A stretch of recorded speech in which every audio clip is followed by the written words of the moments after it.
Congress party से बागी हुए नरेश मीणा ने रख दी है दो शर्तें। अगर कांग्रेस वो दो शर्तें मान लेती है तो वो अपना नामांकन वापस ले लेंगे। जी हां, यही चर्चाएं चल रही हैं राजनीतिक गलियारों में।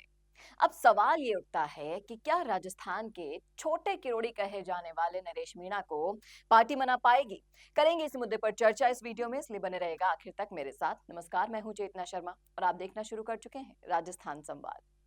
तो नरेश मीणा का कहना है कि मैं सब युवाओं की प्रतिक्रिया जानना चाहता हूं और ज्यादातर युवाओं का यही मानना है कि वो चुनाव लड़े। लेकिन कुछ लोगों का ये भी कहना है कि वो कम बैक करे वापस कांग्रेस में, उन्हें कांग्रेस की मदद करनी चाहिए अपना नामांकन वापस लेके।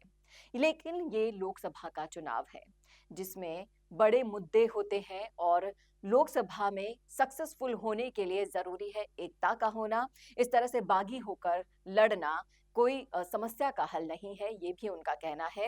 उन्होंने कहा कि हम चुनाव लड़ेंगे तो जीतने के लिए लड़ेंगे और जीतने के लिए सभी युवाओं को एकजुट होकर सभी युवाओं को मैदान में उतरना होगा और उसके लिए वो तैयार भी हैं। लेकिन एक बार फिर से वो ये सोच रहे हैं कि क्या उन्हें ये मौका ले लेना चाहिए या फिर किसी और मौके का इंतजार करना चाहिए। लेकिन सवाल यहाँ पे ये भी खड़ा होता है कि इस तरह से बागी होकर जो उन्होंने एकदम से अपना रंग दिखाया है, क्या पार्टी उन पर दोबारा से भरोसा कर पाएगी? उनका कहना है कि कांग्रेस पार्टी सम्मानजनक तरीके से हमसे बात करेगी तो हम अपना नामांकन वापस ले लेंगे।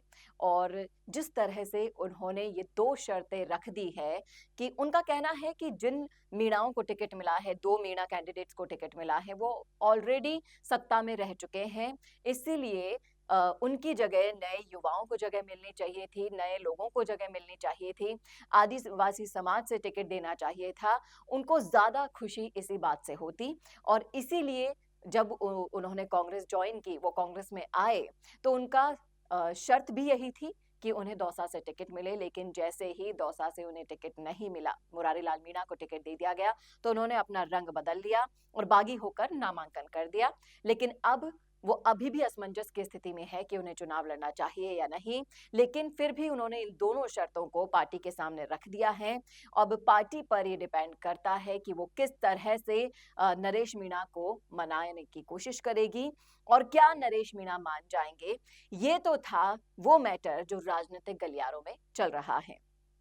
अब हम बात करते हैं नरेश मीणा की, जो काफी कद्दावर नेता माने जा रहे हैं। दौसा के समीकरण बदल सकते हैं नरेश मीणा, ऐसा राजनीतिक गलियारों में चर्चाएं चल रही हैं। मैं हमारे वीडियोस पे कमेंट भी देखती हूँ, बहुत से लोग कहते हैं कि नरेश मीणा को टिकट मिलना चाहिए, वो ही जीतेंगे। और इस तरह से दौसा के समीकरण बनते बनते बिगड़ भी रहे हैं।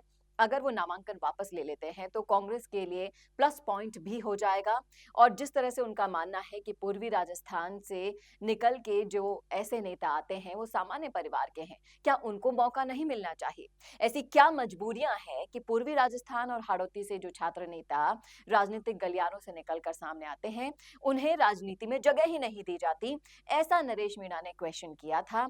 और इसके बाद वो ये भी कह रहे हैं कि जनता जो कहेगी वही मैं फैसला करूंगा। अगर जनता ज्यादा से ज्यादा कहेगी कि मुझे चुनाव लड़ना चाहिए तो मैं नामांकन वापस नहीं लूंगा। लेकिन अगर कांग्रेस उन्हें मनाने में सक्सेसफुल हो जाती है तो वो चुनाव लड़ने में बेहद इंटरेस्टेड हैं। अब देखना दिलचस्प होगा क्योंकि नामांकन लेने की तारीख भी निकल रही है। अगर उन्होंने नामांकन वापस नहीं लिया तो पार्टी के लिए दिक्कत खड़ी हो सकती है। और जिस तरह से नरेश मीणा अपने आप को कह रहे हैं कि मैं संगठन में रहकर इतना काम कर चुका हूं, मुझे मौका नहीं मिला है। और इस तरह से अगर उन्होंने रविंद्र सिंह भाटी जैसा कदम उठा लिया, जिस तरह से रविंद्र सिंह भाटी ने भी उन्हें टिकट ना लेकर नाराजगी दिखाई और फिर निर्दलीय जीतकर इतना बड़ा कमबैक किया कि आज पार्टियां उन्हें मनाने के लिए आगे पीछे डोल रही हैं, उसी तरह से नरेश मीणा भी हो चुके हैं। अगर नरेश मीणा अपना नामांकन वापस नहीं लेते हैं और चुनाव लड़ते हैं और दौसा के समीकरणों को प्रभावित कर देते हैं, तो वाकई में देखना दिलचस्प होगा कि राजनीति में और कौन सा नया मोड़ उनका इंतजार कर रहा है। नरेश मीणा राजस्थान यूनिवर्सिटी का जाना पहचाना नाम है। उन्हें राजस्थान का छोटा किरोड़ी भी कहा जाता है। और जैसे ही नरेश का किरोड़ी लाल मीणा जैसा पॉलिटिकल स्टाइल भी है। जैसे किरोड़ी भावुक नेता है, वैसे ही मिजाज के नरेश भी हैं। और जैसे किरोड़ी सड़कों पर तुर जाते हैं, वैसे ही नरेश मीणा भी आंदोलन करते हैं। और यही कारण है कि उन्हें छोटा किरोड़ी भी कहा जाता है। और वो दोनों ही पूर्वी राजस्थान से आते हैं। भले ही किरोड़ी लाल मीणा भाजपा के हों, नरेश उनकी पार्टी की विचारधारा के खिलाफ हों, लेकिन सार्वजनिक रूप से तो वो बाबा किरोड़ी की तारीफ ही करते हैं और खुद को उनका बेटा भी बताते हैं। ये अलग बात है कि किरोड़ी लाल मीणा ने नरेश मीणा को कभी राजनीतिक रूप से मदद नहीं की है, क्योंकि दोनों ही अलग अलग पार्टी की विचारधाराओं से बिलोंग करते हैं। अब देखना ये दिलचस्प होगा कि किस तरह से नरेश मीणा मान जाते हैं या फिर नहीं। और नहीं मानते हैं तो दौसा के राजनीतिक समीकरण किस तरह से बैठेंगे, ये तो आने वाला वक्त बताएगा। लेकिन आप जरूर बता सकते हैं, क्या है आपकी राय, क्या है आपका सोचना, कमेंट करके बताइएगा जरूर, क्योंकि मेरी नजर कमेंट बॉक्स पे बनी रहती है। और ऐसे ही और वीडियोस के लिए देखते रहिए राजस्थान संवाद। नमस्कार। कोरोना सोल्टेक क्वालिटी, डेडिकेशन और कस्टमर सेटिस्फेक्शन को प्रायोरिटी पर रखते हुए हर इंडस्ट्री की इलेक्ट्रिसिटी में कॉस्ट सेविंग कराने और उन्हें रिन्यूएबल एनर्जी की ताकत देने के लिए लगातार काम कर रहा है। क्योंकि कोरोना सोल्टेक में हमारा मानना है कि देश के रिसोर्सेज को सस्टेनेबल बनाने के लिए जरूरी है कि हम सबका उसमें बड़ा कंट्रीब्यूशन हो। इसीलिए सोलर प्रोजेक्ट्स की टाइमली डिलीवरी करते हुए एक पार्टनर की तरह आपकी इंडस्ट्री को हम अपडेट करते हैं और हमेशा आपकी सर्विस के लिए तत्पर रहते हुए सोलर एनर्जी का पूरा पोटेंशियल आपको मिले, इसी दिशा में काम करते हैं।